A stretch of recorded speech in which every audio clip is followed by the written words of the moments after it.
We need to know where this money from the HSF is going.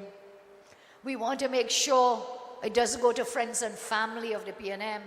You know, that is a modus operandi that we see. Look, remember, look how quickly a man sends in an invoice for payment for his work done as a lawyer. Remember? Send it today and guess what? Tomorrow, UDCOT cuts the check to pay this man. When you have contractors with goods and services outstanding for so long, and you know why perhaps? Well, I cannot say if that is a fact, but I have to ask, is it because his name is Garcia, this lawyer? And is it because the chairman of the HDC, this is the HDC, sorry.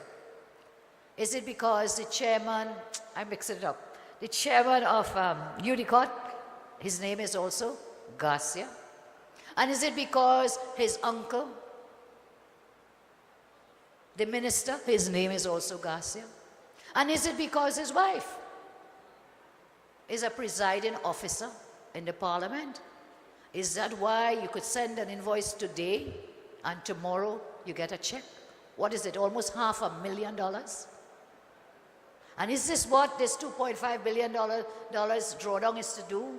To give to friends and family of the PNM? Do not forget the THA things we're hearing, and I'm sure those things will come up tomorrow in the Senate when the procurement legislation is dealt with. But we are seeing about hotels bought in Tobago. We are seeing about Jazz Festival, I think Ramona and others in that Joint Select Committee, looking at a Jazz Festival, the Heritage Festival, and all kinds of monies being sent with no proper accountability or transparency.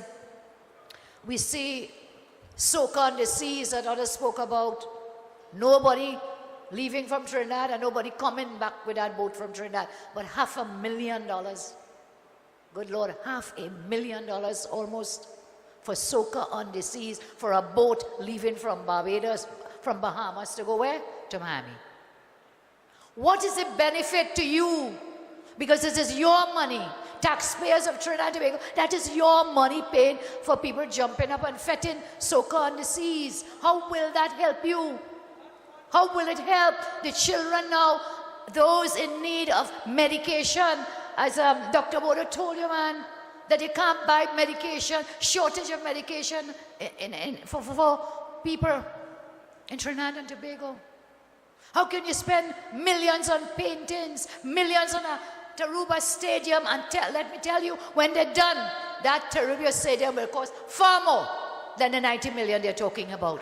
Spending money on projects and on things that do not bring benefit to people. That is why we always pride ourselves that when we were in government, our projects, our policies, our philosophy was that of people-centered government.